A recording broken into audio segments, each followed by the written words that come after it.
السلام علیکم ورحمۃ اللہ وبرکاتہ. پورا مجمع جواب دے دے. وعلیکم السلام ورحمۃ اللہ وبرکاتہ. الحمدللہ الحمدللہ رب العالمین الرحمن الرحیم مالک یوم الدین ایاک نعبد و ایاک نستعین اهدنا الصراط المستقیم صراط الذین انعمت علیہم غیر المغضوب علیہم ولا الضالین. والصلاة والسلام علی سیدنا وشفیعنا وحبیبنا محمد وعلى آلہ واصحابہ اجمعین. اما بعد اعوذ باللہ من الشیطان الرجیم. بسم اللہ الرحمن الرحیم. واذکر فی الکتاب ابراہیم انہ کان صدیقا نبیا اذ قال لأبیہ یا ابت لم تعبد ما لا يسمع ولا يبصر ولا يغني عنك شيئا. صدق اللہ مولانا العظیم. قال رسول اللہ. سب ساتھ میں پڑھیں صلی اللہ علیہ وسلم. من لم يضحی فلا يقربن مصلانا او كما قال رسول اللہ صلی اللہ علیہ وسلم. صدق رسوله النبی الکریم ونحن على ذلك لمن الشاہدین والشاکرین. الحمدللہ رب العالمین. میرے محترم دوستوں اور بزرگوں اور علماء کرام اساتذین علم و فضل اور عزیز پیارے ہمارے نبی کے مہمانان یعنی مدرسے کے بچے، اللہ تبارک و تعالی ہم سب کے جمع ہونے کو قبول فرمائے. اللہ ہمارے بیٹھنے کو قبول فرمائے. اللہ ہمارے سننے کو قبول فرمائے. اور ماشاءاللہ ہم سب یہاں جمع ہے اور آپ سب کو معلوم ہے آج بہت بہت بہت بہت بڑا اور پیارا دن ہے. خاص کر کے حجاج کرام کے لیے یہ آج کا دن جو ہے وہ عرفے کا دن ہے، اور ہمارے لیے انشاءاللہ کل جو دن ہے وہ عرفے کا دن ہے. اور ہم کوشش کریں کہ عرفے کے دن روزہ رکھیں. کریں گے کوشش انشاءاللہ. ضروری نہیں ہے، دیکھو مسئلہ سمجھ لینا، ضروری نہیں ہے جو رکھے گا اس کو ثواب ملے گا، نہیں رکھے گا اس کو کوئی گناہ ملنے والا نہیں ہے. لیکن عرفے کا روزہ اتنا پیارا ہے کہ جناب نبی کریم صلی اللہ علیہ وسلم نے فرمایا کوئی عرفے کے دن روزہ رکھے اس کے 1 سال پہلے اور 1 سال آنے والے یعنی 2 سال کے گناہوں کو اللہ کل ہی معاف کر دیں گے. تو بڑی فضیلت ہے. لیکن پھر مسئلہ بتاؤں گا کہ رکھنا ایک نفل درجے میں ہوگا. رکھو گے تو ثواب ملے گا، نہیں رکھو گے تو کوئی گناہ نہیں ہوگا. ہاں اتنا ضرور ہے کہ عرفے کے دن کا احترام کرنا چاہیے. صرف عرفے کے دن کا نہیں بلکہ یہ ذی الحجہ کے جتنے دن گزرے ہیں، اور ماشاءاللہ آج ہم 8ویں ذی الحجہ میں ہیں، کل 9ویں ذی الحجہ میں، پھر 10ویں ذی الحجہ، 11ویں ذی الحجہ، 12ویں ذی الحجہ، وہ سب قربانی کے دن ہوں گے. اور آپ کو معلوم ہے ہم سب کو وہ تکبیر تشریق بھی اللہ اکبر اللہ اکبر لا الہ الا اللہ اللہ اکبر وللہ الحمد، یہ بھی سنیچر کو فجر کی نماز کے بعد سے شروع کرنا. تو جہاں بڑے بڑے دن آئے اور بڑی بڑی راتیں آئے وہاں یاد رکھنے کا ایک چھوٹی نیکی کو اللہ پہاڑ کے برابر بنا دیتا ہے. لیکن گناہ کو بھی اللہ بہت ہی خطرناک بن جاتا ہے. گناہ چھوٹا ہم سمجھتے ہیں لیکن دن مبارک ہے، رات مبارک ہے، قربانی کا معاملہ ہے، حضرت ابراہیم کی سیرت کا معاملہ ہے، حضرت اسماعیل کی سیرت کا معاملہ ہے، ہمارے آقا تاجدار مدینہ بولو محمد الرسول اللہ صلی اللہ علیہ وسلم کی قربانی کا معاملہ ہے. تو چھوٹا معاملہ، چھوٹا گناہ بہت بڑا ہو جاتا. آپ کو سب کو میں ایک بات بتاؤں کہ شاید ہم میں سے کوئی اللہ نے کسی کو بچایا تو بچایا ہو، باقی اکثر لوگوں نے بد نظری کی ہے. یعنی ہم مارکیٹ میں جاتے ہیں، عورت پر نظر پڑتی ہے، یا موبائل پر ہم عورتوں کو دیکھتے ہیں، لڑکیوں کو دیکھتے ہیں. گناہ ہے. بولو کیا ہے؟ گناہ. کیوں گناہ ہے؟ کیونکہ اللہ نے فرمایا کہ مسلمان مردوں کو چاہیے کہ راستے میں نکلے تو آنکھیں وہ آنکھیں نیچی رہے. اور شرمگاہ کی کہ اللہ نے فرمایا قُلْ لِلْمُؤْمِنِينَ يَغُضُّوا مِنْ أَبْصَارِهِمْ وَيَحْفَظُوا فُرُوجَهُمْ ذَلِكَ أَزْكَىٰ لَهُمْ إِنَّ اللَّهَ خَبِيرٌ بِمَا يَصْنَعُونَ. اللہ تبارک و تعالیٰ فرماتے میرے مصطفیٰ اعلان کر دو، سارے کلمہ پڑھنے والے مردوں کو کہہ دو کہ اپنی نگاہوں کو نیچے رہے. اور صرف ہم کو حکم نہیں ہے، عورتوں کو بھی یہ حکم ہے، لیکن چونکہ ابھی تو سب مرد حضرات بیٹھے ہیں، ورنہ عورتوں کو بھی حکم ہے۔ فوراً اس آیت کے بعد اللہ تبارک و تعالیٰ فرماتے اے مصطفیٰ یہ مومنہ عورتوں کو بھی کہہ دو وہ بھی اپنی نگاہوں کو نیچے رکھے اور شرمگاہ کی حفاظت کرے۔ خیر لیکن یہ ایک گناہ ایسا ہے جو میں سمجھتا ہوں کہ 99.9 چل رہا ہے اور آنکھوں کا غلط استعمال ہوتا ہے، لیکن ہماری آنکھوں پر کوئی اثر پڑا؟ یعنی ہماری آنکھوں پر کوئی اثر پڑا کہ ہم باہر گئے اور کوئی عورت کو دیکھا ہو، ہمارا پہلے 2 نمبر تھا اب 4 نمبر کا چشمہ ہو گیا؟ یا پہلے ایسا تھا کہ ہم دونوں آنکھوں سے دیکھتے تھے، اب ہم نے عورت کو دیکھا تو ایک آنکھ سے دیکھنا بند ہو گیا، ایک آنکھ سے دیکھنا شروع ہو گیا؟ ایسا کچھ بھی نہیں ہوا، کیونکہ یہ ہم ہے اور گناہ ہو رہا ہے اور الحمدللہ توبہ بھی ہو رہی ہے۔ لیکن شاہ وسیع اللہ رحمۃ اللہ علیہ نے لکھا ایک شخص کعبے کا طواف کر رہا تھا۔ بولو کس کا طواف کر رہا تھا؟ شاہ وسیع اللہ رحمۃ اللہ علیہ اپنی تالیفات میں لکھتے ہیں ایک شخص کعبۃ اللہ کا طواف کر رہا تھا۔ طواف کرتے کرتے، اب طواف میں تو آپ کو معلوم ہے کہ مرد عورتیں سب ساتھ میں طواف کرتے ہیں، تو طواف کرتے کرتے ایک عورت پر نظر پڑی تو اس نے اس عورت کو برابر غور سے دیکھا، پھر دوسری مرتبہ جیسے دیکھا، اور وہ جب دیکھ رہا تھا اور رکن یمانی کے پاس سے گزر رہا تھا، رکن یمانی میں سے ایک ہاتھ نکلا اور اتنا زور سے اس کے چہرے پر آیا کہ ایک آنکھ نکل کر باہر آ گئی، ایک آنکھ نکل کر باہر آ گئی، اور اندر کعبے سے آواز آئی بہت مقدس جگہ ہے، آئندہ کرو گے تو دوسری آنکھوں سے بھی اندھا بنا دوں گا۔ تو سوال ہوتا ہے کہ یہ گناہ تو ہم انڈیا میں 99.9 کر رہے ہیں، لیکن ہمیں ہماری آنکھوں پر الحمدللہ اللہ کا احسان ہے بولو کوئی اثر نہیں آیا۔ اور وہاں وہ کعبے کے پاس 1 یا 2 مرتبہ غلط نظر سے دیکھے تو ایک آنکھ نکال دی گئی۔ تو میرے پیارو علماء کرام نے لکھا ہے زمانہ مقدس ہوتا ہے، مکان مقدس ہوتا ہے، تو چھوٹی غلطی بھی بڑی غلطی بن جاتی ہے۔ تو ہم سب لوگ خاص کر کے یہ دنوں میں موبائل کی شیطانیت سے بہت بچو، کیونکہ آج موبائل کا ہمارا بھائی، اس سے پہلے آپ نے موبائل میں کوئی گناہ کیا ہوگا وہ معاملہ الگ ہوگا، کہیں ایسا نہ ہو کہ آج وہ موبائل میں ہم گناہ کرے اور مقدس دن میں گناہ کرے، قربانی کے دن میں گناہ کرے، عرفہ کے دن میں گناہ کرے، حج کے دن میں گناہ کرے، کہیں ایسا نہ ہو کہ اللہ روزی سے ہمارا معاملہ ہٹا دے۔ اس لیے میں آپ تمام کو ایک چیتاونی دیتا ہوں کہ دن بہت مقدس، رات بہت مقدس، اور ہم سب کو معلوم ہے یہ قربانی کا معاملہ ہے یا حج کا معاملہ ہے، جہاں ہمارے آقا بولو محمد رسول اللہ صلی اللہ علیہ وسلم کی یاد مبارک تازہ ہوتی ہے، وہاں حضرت ابراہیم کا نام بھی لیا جاتا ہے۔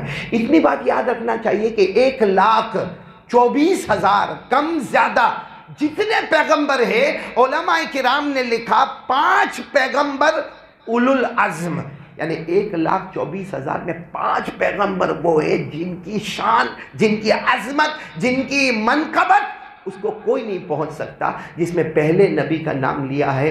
یہ 5 کے نام بتائے ہیں، حضرت نوح علیہ السلام، حضرت ابراہیم علیہ السلام، حضرت موسیٰ علیہ السلام، اور حضرت عیسیٰ علیہ السلام، اور سارے نبیوں کے نبی بولو ہمارے آقا محمد الرسول اللہ صلی اللہ علیہ وسلم۔ تو اس وقت حضرت ابراہیم علیہ السلام میرے پیاروں پورا قرآن کریم میں الحمدللہ رب العالمین سے قرآن شروع ہوتا، من الجنت والناس پر ختم ہوتا، 63 مرتبہ اللہ نے حضرت ابراہیم کا نام لیا ہے۔ بولو کتنی مرتبہ؟ 63، یعنی 63۔ ارے وہ اللہ ہے، وہ ایک بار بھی کہہ دیتے میرا ابراہیم، معاملہ مکمل تھا، لیکن اللہ نے کتنی مرتبہ نام لیا؟ 63۔ اور 63 مرتبہ میں نے اس کو دیکھا اور اس کو باقاعدہ جمع کیا اور اس کو یاد کیا، اور حافظ کے لیے یہ کرنا بہت آسان ہے، لیکن اب وہ وقت نہیں کہ وہ 63 آیتیں آپ کو سنائی جائے، لیکن ایک آیت جس میں اللہ نے فرما دیا کہ میرا ابراہیم نے سب سے بڑی جو محنت کی ہے یا اپنی زندگی کو بنایا ہے تو وہ ہے لا الہ، اور اسی پر ہم کو بھی محنت کرنا ہے، بولو کریں گے انشاءاللہ۔ تو حضرت ابراہیم علیہ السلام کے بارے میں اللہ نے فرمایا ما کان ابراہیم یہودیا ولا نصرانیا ولکن کان حنیفا مسلما وما کان من المشرکین۔ اللہ تبارک و تعالیٰ فرماتے کوئی میرے پیغمبر ابراہیم کو تو دیکھے، نہ وہ یہودی تھے، بولو نہ وہ نہ وہ نصرانی یعنی عیسائی تھے تو کیا تھے؟ وَلَكِنْ كَانَ حَنِيفًا مُسْلِمًا، ایک اللہ کو ماننے والے اور صراط مستقیم یعنی سیدھے راستے پر چلنے والے، کبھی کفر نہ کرنے والے، کبھی شرک نہ کرنے والے۔ بولو کون؟ حضرت ابراہیم۔ آپ کو شاید معلوم ہوگا، نہیں معلوم ہوگا، حضرت ابراہیم علیہ السلام کل 3 بھائی تھے۔ کتنے بھائی تھے معلوم آپ کو؟ نہیں معلوم؟ بکرا کتنے کا؟ کیسے بکروں کے ساتھ معاملہ کرنے کا؟ فوٹو کس کے واسطے قربانی کرتے ہیں؟ بولو نا۔ تو پھر موبائل میں کیوں فوٹو آیا اور سینڈ کیوں ہوتا ہے؟ دیکھ تو کتنے میں جوڑا کتنے میں لایا؟ 40 کا۔ اور میں بات کرتے کرتے 38 میں لے کے آ گیا، فوٹو بھیج دیا، ہو گئی قربانی ماشاءاللہ۔ یہ سب معلوم ہے، حضرت ابراہیم کے بارے میں معلوم ہے۔ حضرت ابراہیم علیہ السلام عراق میں پیدا ہوئے۔ کہاں پیدا ہوئے بولو؟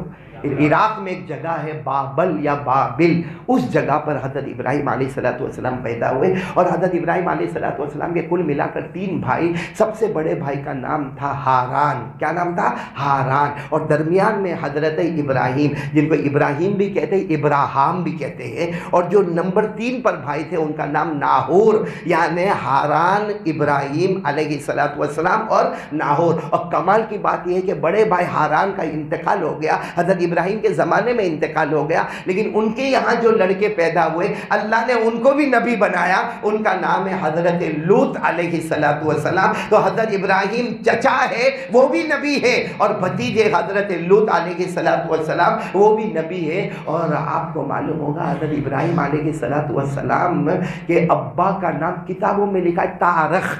بولو کتابوں میں کیا لکھا ہے؟ تارخ۔ لیکن صحیح قول یہ ہے کہ حضرت ابراہیم کے ابا کا نام آزر۔ بولو کیا نام؟ آزر۔ اور یہ بتوں کو بنانے والے اور بتوں کی سامنے جھکنے والے اور بتوں کو تراشنے والے، کیا نام؟ آزر۔ اور آزر اس لیے صحیح نام ہے کہ قرآن کریم نے اس نام کا ذکر کیا، وَإِذْ قَالَ إِبْرَاهِيمُ لِأَبِيهِ آزَرَ أَتَتَّخِذُ أَصْنَامًا آلِهَةً إِنِّي أَرَاكَ وَقَوْمَكَ فِي ضَلَالٍ مُبِينٍ۔ حضرت ابراہیم علیہ السلام نے اپنے ابا، بولو کیا نام؟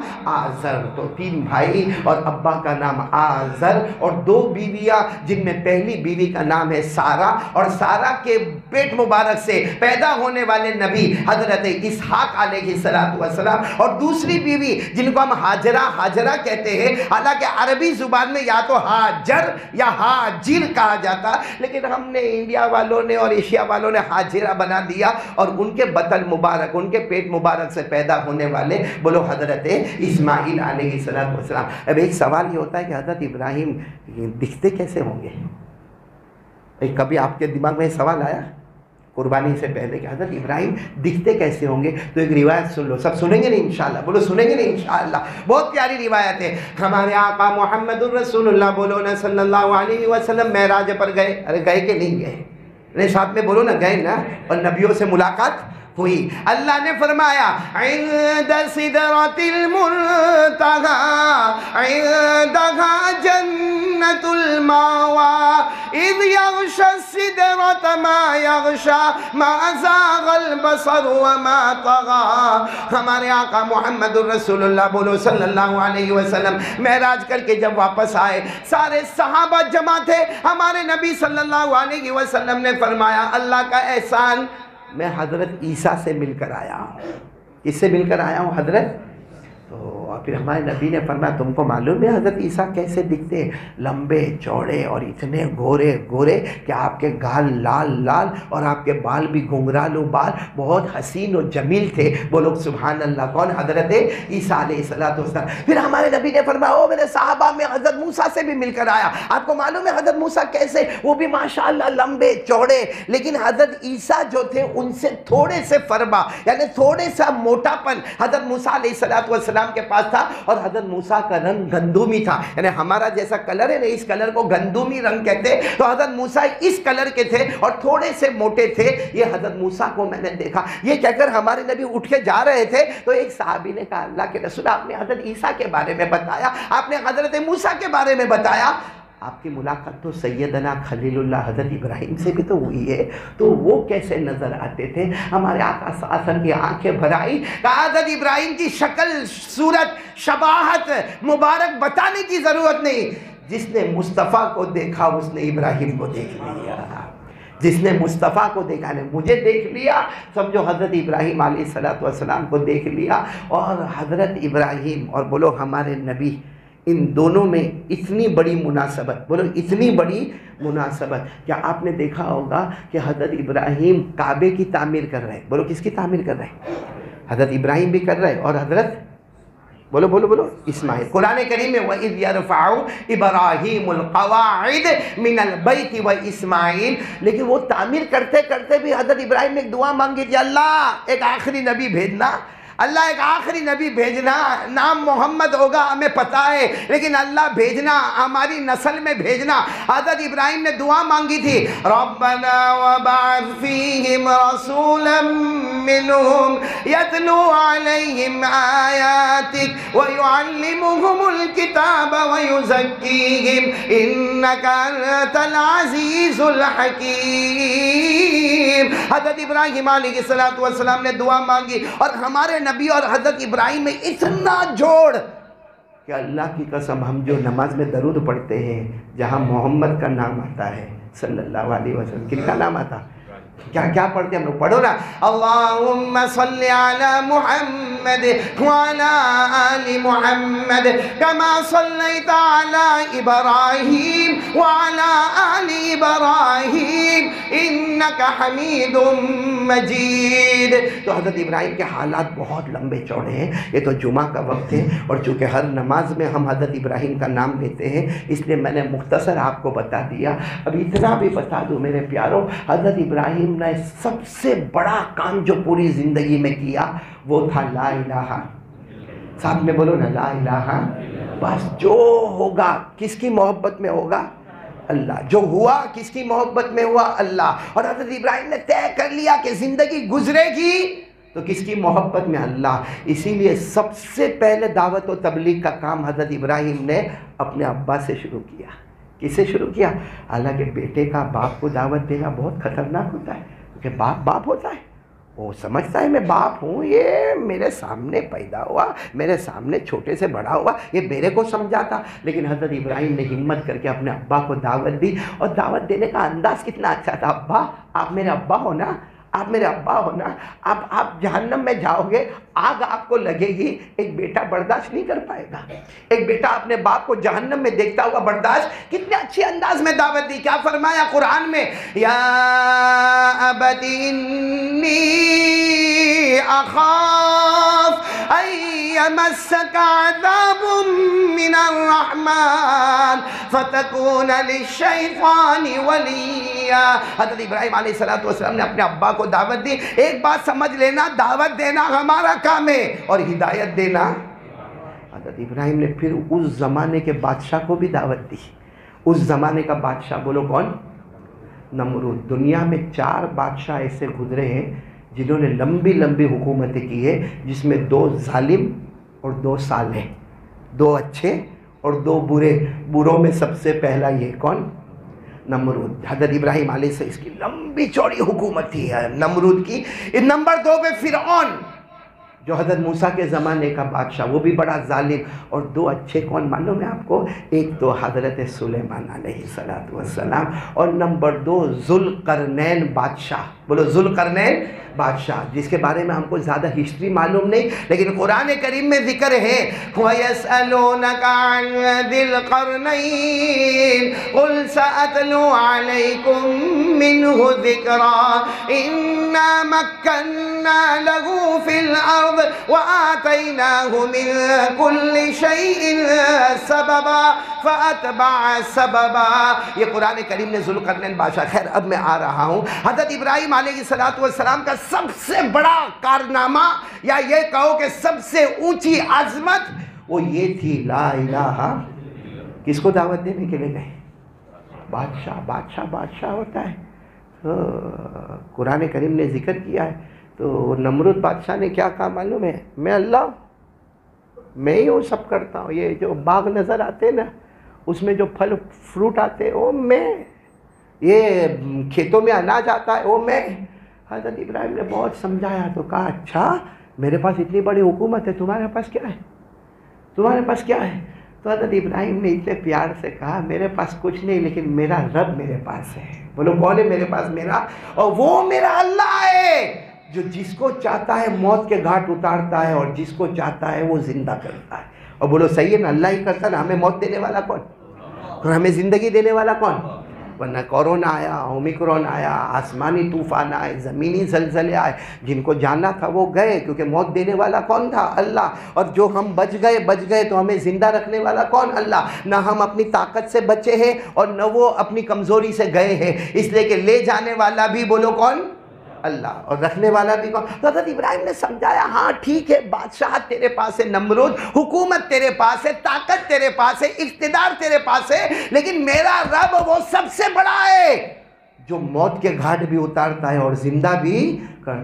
تو بادشاہ نے اپنا چکراؤ میں تھا تو کہا یہ کام تو میں بھی کر سکتا، خالی زندہ رکھنے کو مارنے کا معاملہ ہے۔ کہاں؟ کہا کیسے کرو گے؟ تو اس نے دو کو بلایا، بھائی بادشاہ ہے، دو کو بلایا، ایک کی گردن اڑا دی، کہا دیکھو ایک کو مار ڈالا، اور دوسرے کے سامنے تلوار لے کر گیا، کہا نہیں اس کو نہیں مارتا، اس کو زندہ بخش دیتا ہوں۔ کہا یہ تو میں بھی کر سکتا ہوں۔ بتاؤ اس سے بڑا پاولی کوئی نہیں ملا ہوگا دنیا میں۔ اتنا بڑا بادشاہ لیکن کتنا بلید اور کتنا پاولی اور کتنا پاولا کہ دو کو بلایا، ایک کو مار ڈالا۔ کہا دیکھو تم نے کہا نا کہ میرا رب مارتا ہے، میں نے بھی مار دیا، اور تم کہتے ہو میرا رب زندگی بخشتا ہے۔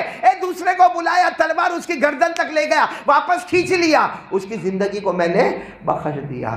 تو حضرت ابراہیم چاہتے تو کہہ سکتے تھے کہ اس کو مارنا اور جلانا نہیں کہتے، اس کو مارنا اور جلانا نہیں کہتے، یہ قرآن کریم میں لکھا، لیکن حضرت ابراہیم نے جو جواب دیا، بھائی وہ اللہ والا یہ شیطان والا فرق تو ہوگا نا دونوں میں۔ قرآن کریم نے فرمایا أَلَمْ تَرَ إِلَى الَّذِي حَاجَّ إِبْرَاهِيمَ فِي رَبِّهِ أَنْ آتَاهُ اللَّهُ الْمُلْكَ إِذْ قَالَ إِبْرَاهِيمُ رَبِّيَ الَّذِي يُحْيِي وَيُمِيتُ قَالَ أَنَا أُحْيِي وَأُمِيتُ۔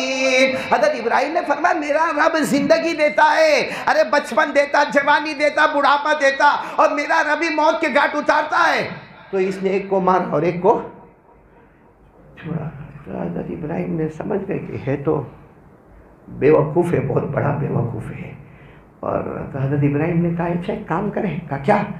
کہا روزانہ سورج مشرق سے آتا ہے، مغرب میں طلوع ہو جاتا، مغرب میں غروب ہو جاتا ہے۔ بھائی طلوع کہاں سے ہوتا ہے؟ مشرق سے آتا ہے اور مغرب میں جاتا ہے۔ تو نمرود نے کہا برابر ہے، میرے کو معلوم ہے سورج مشرق سے آتا اور مغرب میں جاتا۔ کہا تو اللہ ہے نا، آج مغرب سے نکال۔ کہاں سے نکال؟ مغرب سے۔ کر سکتا کوئی ایسا؟ نہیں بولو کر سکتا؟ ہاں، قرآن نے صاف کہا نمرود کا ٹائر پنچر ہوا۔ قرآن نے کہا نمرود کا ٹائر، اور جب ٹائر پنچر ہو تو وہی مارنے دھاڑنے کی بات، مار ڈالیں گے، کاٹ ڈالیں گے، یہ کریں گے۔ اسی کو اللہ نے فرمایا قال ابراہیم فإن اللہ یأتی بالشمس من المشرق فأت بها من المغرب فبہت الذی کفر واللہ لا یہدی القوم الظالمین۔ تو خلاصہ یہ ہے کہ یہ تو میں نے آپ کو ایک بات بتائی کہ حضرت ابراہیم نے دعوت و تبلیغ کا کام شروع کیا آزر سے، اور پھر اس کے بعد وہاں کے زمانے کا ظالم بادشاہ نمرود جس نے آپ کو جلانے کی بھی دھمکیاں دی اور آگ میں ڈالا بھی، لیکن پیغام کس کا دیا؟ لا الہ، یعنی ساتھ میں بولو لا الہ۔ صرف مجھے بتانا ہے یہ، اس لیے میں بار بار بتا رہا ہوں آپ کو، یہ بات بھی بتاتا ہوا چلو وقت ہے تو، کہ حضرت ابراہیم علیہ السلام کو آگ میں ڈالنے کا حکم ملا؟ بولو ہاں بولو، میں نے بولو نہ ملا؟ اچھا، اور یہ پتہ بھی چل گیا کہ کل آگ میں ڈالا جائے گا۔ ہم یہاں جمعہ میں بیٹھے ہیں، ہم میں سے کسی کو یہ پتہ چلے کل کیا تو مرنے والا ہے، جمعہ میں کیا کرے گا؟ کہاں جمعہ پڑھے گا، روئے گا، سب بولیں گا ایسا روتا تو کبھی اس کو دیکھا بھی نہیں میں نے، اور پھر جلدی جلدی گھر جائے گا اور پھر وہاں جا کے بھی روئے گا، کیوں؟ کیونکہ کل میں کیا ہے؟ مرنے والا ہوں۔ تو حضرت ابراہیم کو بھی پتہ چلا کہ کل، بولو نا کیونکہ اتنی لمبی آگ، 6 مہینے تک آگ جلائی گئی تھی، تو وہ آگ کہاں سے کہاں پہنچی ہوگی، اور حضرت ابراہیم کو پہاڑ پہ لے جانے والے اور پہاڑ سے اس آگ میں ڈالنے والے. تو حضرت ابراہیم کو معلوم ہے کہ کل مجھے آگ میں ڈالا جائے گا، لیکن حضرت ابراہیم علیہ السلام کو یقین تھا کہ میں اللہ کا نبی ہوں.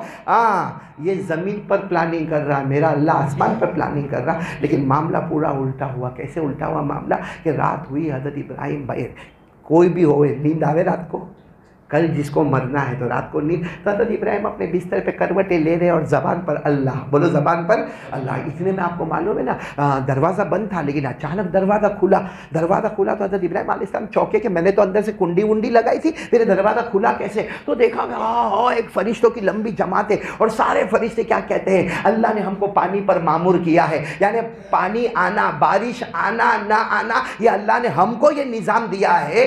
آپ ایک بار کہہ دیں ہم سے مدد مانگے، اور ایک بار کہہ دے کہ آسمان سے پانی آ جائے، وہ سارے فرشتوں نے کہا ایسا پانی برسائیں گے، ایسا پانی برسائیں گے کہ آگ بجھ جائے گی اور آپ کا کل کا معاملہ ختم.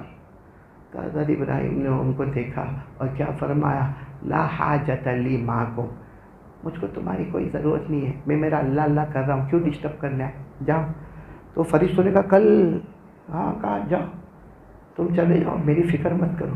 وہ فرشتے چلے گئے، بولو فرشتے چلے گئے. ابھی تو حضرت ابراہیم پھر اللہ اللہ کرے، پھر دروازہ کی کنڈی اچانک کھلی اور سارے اس سے زیادہ فرشتے آئے. حضرت ابراہیم علیہ السلام نے پوچھا کیا معاملہ؟ کہا یہ جو ہوا چلتی نا، پورے عالم میں ہوا چلتی ہے، اللہ نے ہم کو اس پر حکومت دی ہے، آپ ایک مرتبہ کہو ایسی ہوا چلائیں گے، اب دیکھنا انتقام، ریونج، ایسی ہوا چلائیں گے کہ جو آگ وہاں جل رہی ہے ہم ہوا سے اس کو اٹھائیں گے اور فرعون کے محل پہ لے جائیں گے. جو تم کو جلانے والا ہم اسی کو جلا کر برباد کر دیں گے، لیکن مدد تو مانگو. حضرت ابراہیم نے ان کو دیکھا، آنکھوں میں آنسو تھے، کہا لا حاجت لی معکم، کس نے بھیجا تم کو؟ مجھ کو تمہاری کوئی ضرورت نہیں، مجھے تمہاری مدد لینے کی کیا ضرورت ہے، جاؤ. تو کہا کل معاملہ بہت گمبھیر ہے، کہا جو ہوگا اللہ دیکھتا ہے، جاؤ تم چلے جاؤ. چلے گئے. میرے دوستو جیسے جیسے رات ختم ہونے لگی نا، تو حضرت ابراہیم کو ایسا ہوا اب اللہ کا حکم آئے گا، اب اللہ کا کوئی حکم آئے گا، کیونکہ آگ میں جانا کوئی آسان تو نہیں ہے. پھر کنڈی کھلی اچانک، اور کون؟ حضرت جبرائیل علیہ السلام. بولو سبحان اللہ. سارے فرشتوں کو، اور حضرت جبرائیل علیہ السلام کو جو انداز تھا نا، جو حدیث پاک میں کہا ماں بالو کا یا ابراہیم، ابراہیم کیا ہو گیا؟ کل جلنے کے واسطے تیار ہو گئے. ارے ہم نے آگ کے، ہم نے ہوا کے فرشتوں کو بھیجا، ہم نے پانی کے فرشتوں کو بھیجا، سب کو منع کرتے جا رہے ہو، سب کو منع کرتے جا رہے ہو، ارے کل آگ میں ڈال دیے جاؤ گے. تو حضرت جبرائیل نے کہا میں آیا ہوں فرشتوں کا سردار، مجھ سے بات کر لو، کیا کرنا ہے کر لیں گے، جو بھی مدد کہو میں پہنچا دوں گا. حضرت ابراہیم علیہ السلام روئے اور کہا لا حاجت لی معکم، جبرائیل جاؤ، آج مجھ کو تمہاری بھی ضرورت نہیں ہے، جاؤ آج مجھ کو تمہاری بھی ضرورت نہیں ہے. تو حضرت جبرائیل نے کہا دیکھو میں چلا جاؤں گا، پھر مدد. کہا نہیں مجھے نہیں مدد نہیں چاہیے، تم بھی چلے جاؤ. حضرت جبرائیل جب جانے لگے، ابھی تو کنڈی اور دروازے کے پاس پہنچے ہوں گے، حضرت ابراہیم نے پھر بلایا جبرائیل آؤ نا، کیونکہ حضرت ابراہیم رو رہے تھے. کہا جبرائیل آؤ نا. جبرائیل آئے، بولے ہاں بولو کیا مدد؟ کہا مدد نہیں، صرف ایک سوال پوچھنا ہے. یہ جو باہر آگ جل رہی ہے، یہ لوگ کہتے ہیں کہ نمرود نے جلائی، لیکن اصل اس کو طاقت دینے والا کون ہے؟ اللہ. کہا یہ میرے کو آگ میں ڈالنے والے ہیں، بے شک نمرود اور اس کے سپاہی ڈالیں گے، مگر اصل مجھے آگ میں پہنچانے والا کون ہے؟ اللہ. تو جلانے والا اللہ، بجھانے والا اللہ، مجھے ڈالنے والا اللہ. تو میں تم لوگوں سے مدد کیوں مانگوں؟ میں تم لوگوں سے مدد کیوں مانگوں؟ کبھی تم آ جاتے ہو کہ ہم پانی پر ہماری حکومت ہے، کوئی کہتا ہے ہوا پر حکومت ہے. جبرائیل تم کہتے ہو کہ میں فرشتوں کا سردار ہوں، لیکن تمہیں بھی معلوم ہے کہ آگ اللہ نے جلائی ہے، بجھائے گا بھی وہ، مجھے ڈالا بھی جائے گا اللہ کی طرف سے. تو میں تم سے کیوں مانگوں؟ کیا اللہ سے نہیں مانگوں؟ تو حضرت جبرائیل نے کہا ٹھیک ہے میں جاتا ہوں. چلے گئے. صبح ہوئی، اللہ کا حکم آتا میرے ابراہیم جاؤ آگ میں چلے جاؤ. حضرت ابراہیم کے بارے میں لکھا تو اس وقت بہت روئے. اللہ مجھے تھا کہ کوئی قانون بدل جائے گا، لیکن اللہ نے کہا نہیں قانون نہیں بدلا، میری محبت ہے آگ میں چلے جاؤ۔ او میرے پیارو، اللہ کا حکم کو مان کر حضرت ابراہیم جب آگ میں گئے، بولو کہاں گئے؟ آگ میں ابھی تو پہنچے ہوں گے، اس سے پہلے اعلان آ گیا، قُلْنَا يَا نَارُ كُونِي بَرْدًا وَسَلَامًا عَلَىٰ إِبْرَاهِيمَ۔ سننا، برابر سننا، حضرت ابراہیم آگ میں جائے اس سے پہلے اللہ نے آگ کو جنت کا باغ بنا دیا۔ آپ کو معلوم ہے وہ آگ میں اتنے بڑا تو کرسی تھی، ہاں، جو جب چاہے یوں کرے، جب چاہے، جیسے آج کل آتی نا بڑی بڑی کرسیاں، حضرت ابراہیم بیٹھے بیٹھے اس پر فروٹ کھاتے تھے، اور جب آگ سے نکلے ہیں نا 40 دن کے بعد آگ سے نکلے، کسی نے کہا مبارکی، تو کہا کائے کہ مبارکی، دعا کرو پھر جاؤ۔ کس میں جاؤ؟ کہا کہ آگ میں جانے کی بات کر رہے ہو؟ کہا تمہاری نظروں سے دیکھو آگ نظر آئی، ابراہیم کی آنکھوں سے دیکھو جنت کا باغ نظر آیا، اور صبح ہوتی شام ہوتی میرا اللہ پوچھتا تھا میرا ابراہیم کوئی تکلیف تو نہیں، کیونکہ میری محبت میں تو آیا ہوا ہے۔ میرے پیارو، یہ پورا واقعہ حضرت ابراہیم کا آج ہم کو ایک سبق دے رہا ہے کہ ہم لوگ بھی آگ میں ہیں۔ بولو کس میں ہیں؟ آگ میں۔ ہمارا گھر تو وہاں بیوی نافرمان، بچے نافرمان، ہماری دکان بیٹھ بیٹھ کے تھک گئے، کاروبار نہیں ہوتا، گھر میں آ کے روتے ہیں کہ پورا پورا دن گیا، لاک ڈاؤن گیا، اب کیا ہے، اب کیوں روزی کا دروازہ نہیں کھلتا؟ ہم اپنے سماج میں پریشان، اپنی سوسائٹی میں پریشان، اپنے گھر میں پریشان، اپنے خاندان میں پریشان، ارے ہم آگ میں ہیں۔ اور حضرت ابراہیم علیہ السلام کا سبق آج بھی ہمیں پکار کر کہتا ہے، تم کتنی بھی پریشانی میں ہو، کتنے بھی آفات میں ہو، جان کا مال ہو، مال کا مال ہو، آبرو کا معاملہ ہو، عزت کا معاملہ ہو، اگر سب کو اپنے سے ہٹانا ہے تو وہ کام کرو جو حضرت ابراہیم نے کیا، جس ابراہیم کے لیے اللہ نے آگ کو باغ بنایا۔ اگر ہم بھی ایک اللہ کی طرف آئیں گے، اللہ ہمارے سارے پرابلم حل کر دے گا، لیکن شرط وہی ہے، یقین بناؤ۔ کرنے دھرنے والا کون؟ یعنی ساتھ میں بولو نا، کرنے دھرنے والا کون؟ دو ہمارے پاس جنت کی کنجی ہے، لا الہ محمد، کریں گے، بولو کریں گے انشاءاللہ۔ لا الہ الا اللہ تو سمجھ گئے، ایک یقین ہونا چاہیے۔ کرنے دھرنے والا کون؟ ابھی یہ قربانی کریں گے نا، کس کے واسطے؟ ہاں، تو اس میں چلانے کا نہیں، چلاتا ہے نا، بکرا ادھر لا، اس کو ادھر لٹا۔ میرے دوستو، حضرت ابراہیم نے بہت روتے روتے اپنے بیٹے کے گلے پہ چھری رکھی تھی۔ تو تھوڑا سا غم تو پیدا کر، اصل نہیں تو اصل، نقل پر بھی اللہ مغفرت کر دیتا ہے۔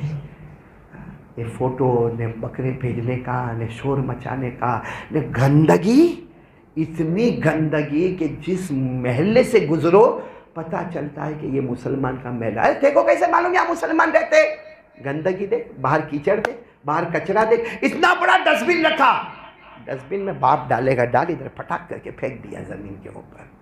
بولو ہو رہا ہے کہ نہیں ہو رہا ہے یہ سب؟ اس لیے میرے پیاروں، پہلا کام بولو لا الہ، اور نمبر 2 پہ کون کون آنے کو تیار ہے؟ بولو مصطفیٰ کا دامن، نہیں محمد۔ ایک حدیث سناؤں گا، وقت بہت کم ہے لیکن فیصلہ کریں گے، بولو فیصلہ کریں گے انشاءاللہ۔ ہمارے یہاں تو نماز، آپ کو شاید نہیں معلوم ہوگا کہ یہ جو ابھی ہم جمعہ پڑھیں گے انشاءاللہ، بولو کتنے لوگوں نے جمعہ پڑھ کے، فرض پڑھ کے؟ آپ نے یہاں دیکھا ہوگا ظہر میں بھی کب آئے گا؟ بالکل 1 منٹ تیار ہے تب آئے گا، امام صاحب اقامت شروع ہوئی، اللہ اکبر، تو ظہر سے پہلے کی 4 سنتیں، یہ جمعہ کے بعد کی سنتیں، مغرب کی بھی نماز جیسے ہو گئی نا، السلام علیکم وعلیکم السلام، یوں نکلا نہیں، یوں جیب سے نکالا کیا؟ ہاں، کیونکہ مغرب پڑھتا تھا نا تو کروڑوں کا نقصان ہو گیا۔ بے شرم اور بے خدا اور کمینہ ہے۔ آپ کو معلوم ہے کہ یہ فرض نماز کے بعد جو سنت، بولو، اور نوافل، آپ صرف سبحان اللہ بولتے جانا، ہمارے آقا تاجدار مدینہ، بولو محمد الرسول اللہ۔ یعنی میں بتاتا ہوں کہ روزی اللہ کیسے دیتا ہے۔ ہمارے آقا تاجدار مدینہ محمد الرسول اللہ صلی اللہ علیہ وسلم نے فرمایا، میرا امتی مرد ہو یا عورت ہو، 5 وقت فرض نمازیں پڑھ لے وے، 5 وقت فرض نماز پڑھنے کے بعد سنتیں پڑھے، نوافل پڑھے، چاہے تو فرض سے پہلے والی سنتیں پڑھے یا فرض کے بعد والی سنتیں پڑھے۔ ہمارے آقا صلی اللہ علیہ وسلم فرمایا فرماتے جو میری محبت میں فرض سنت نفل پڑھتا، ہمارے نبی فرماتے اللہ فرماتے میں اس کا کان بن جاتا ہوں جس سے وہ سنتا ہے، میں اس کی آنکھ بن جاتا ہوں جس سے وہ دیکھتا ہے، میں اس کا ہاتھ بن جاتا ہوں جس سے وہ پکڑتا ہے، میں اس کا پاؤں بن جاتا ہوں جس سے وہ چلتا ہے۔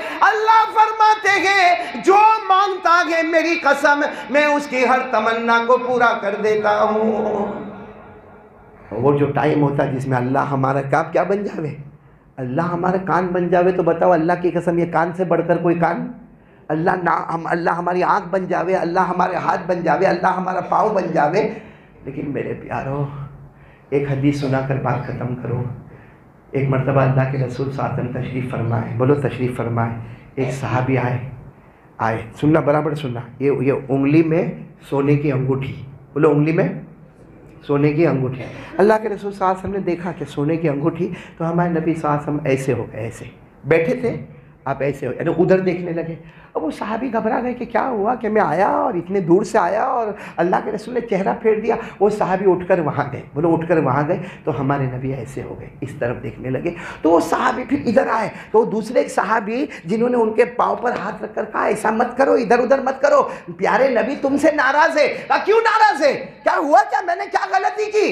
کہا وہ انگلی میں سونے کی انگوٹھی مردوں کے لیے حرام ہے۔ کہا اچھا یہ غلطی ہو گئی، یوں انگوٹھی نکالی اور یوں میدان میں بولو پھینک دی۔